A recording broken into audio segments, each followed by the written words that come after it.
Bonjour à tous, j'espère que ça va et que vous êtes prêts pour le choc de ce soir entre Nice et Marseille. Une rencontre sous haute tension selon l'équipe. Déjà parce que c'est un derby, donc par définition avec un climat tendu. Mais là, particulièrement suite aux récentes polémiques autour de l'arbitrage. Les deux camps ont lancé les hostilités à ce sujet. Roberto De Zerbi, lui, a préféré ironiser. Je vous rassure, on ne veut pas gagner grâce à un penalty qui n'existe pas. Un derby à la folie, titre la Provence, entre deux prétendants au podium. Ce match est l'occasion pour l'OM de grappiller des points sur le leader parisien. Vivement mercredi pour le journal qui décrit ce nul 1-1 face à Reims comme une rencontre à oublier pour le PSG. C'était le grand début de Kvaratskhelia avec ses nouvelles couleurs. Déjà décisif avec une passe décisive mais une performance assez discrète, il a besoin de temps pour trouver ses marques. Rendez-vous mercredi pour la Ligue des Champions, de loin l'événement le plus important. Monaco fait le spectacle contre Rennes pour Monaco matin, victoire 3-2 dont un but zlatanesque de Marnès à Kliouche avec un ciseau complètement dingue. Rennes s'enfonce encore un peu plus dans la crise et pourrait se retrouver barragiste en cas de résultat positif de Nantes face à Lyon.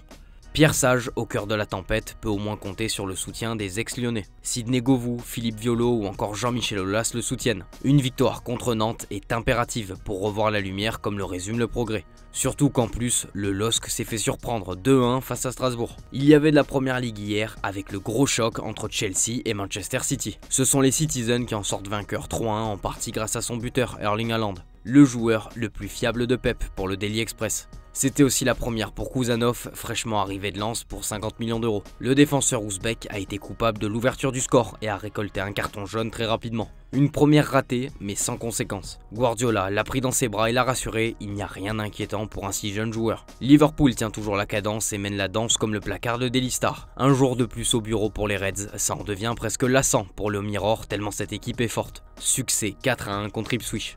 Pas de quoi décrocher Arsenal, toujours dauphin avec cette victoire 1-0 dans la douleur face à Wolverhampton. Le Mirror remercie Calafiori, qui marque peu, mais qui marque toujours quand son équipe en a le plus besoin.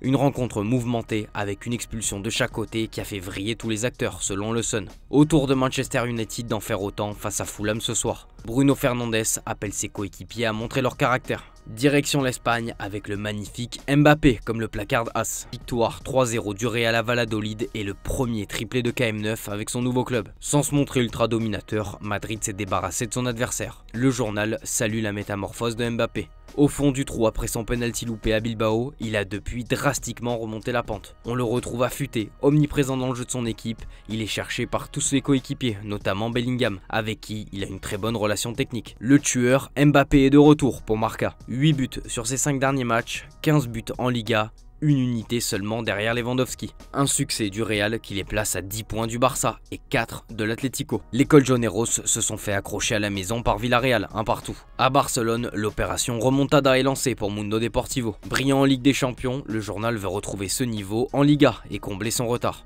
Barcelone reste sur 3 défaites de rang à la maison, il faut y mettre fin face à Valence. En coulisses, ça se rapproche pour les prolongations de Pedri et Gavi. Les deux cracks sont engagés jusqu'en 2026 et pourraient voir leur bail être étendu jusqu'en 2030 ou 2031, comme leur coéquipier Araujo. Le club voit en eux l'avenir et les joueurs sont d'accord. L'annonce devrait intervenir aux alentours de mercredi ou jeudi prochain. En Italie, c'est Conte et ses hommes qui ressortent vainqueurs du duel face à la Juve, score final de 1. Le Corriere met en avant la réaction de Naples, bousculé et mené 1-0 à la mi-temps avant de se réveiller et de faire subir une tempête à la Juve avec un but de Lukaku, son 200e et un d'Anguissa. S'il faut retenir une seule chose côté Juve, c'est le premier but de Kolo Muani pour ses débuts avec son nouveau club. Il a laissé de bons présages pour l'avenir, le Français a bien répondu aux demandes de Motta, à savoir un attaquant qui ouvre les espaces et qui aime la profondeur.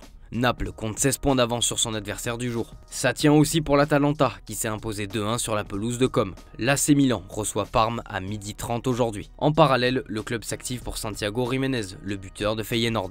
La Gazzetta dit que l'AC Milan a envoyé une première offre de 27 millions d'euros. Proposition refusée, mais pas de quoi décourager Milan qui va revenir à la charge avec un chèque de 40 millions d'euros. Le club hollandais ne veut pas le lâcher à n'importe quel prix, surtout avec la Ligue des Champions qui arrive. On termine en Allemagne avec le nouveau match nul 2-2 de Dortmund contre le Werder.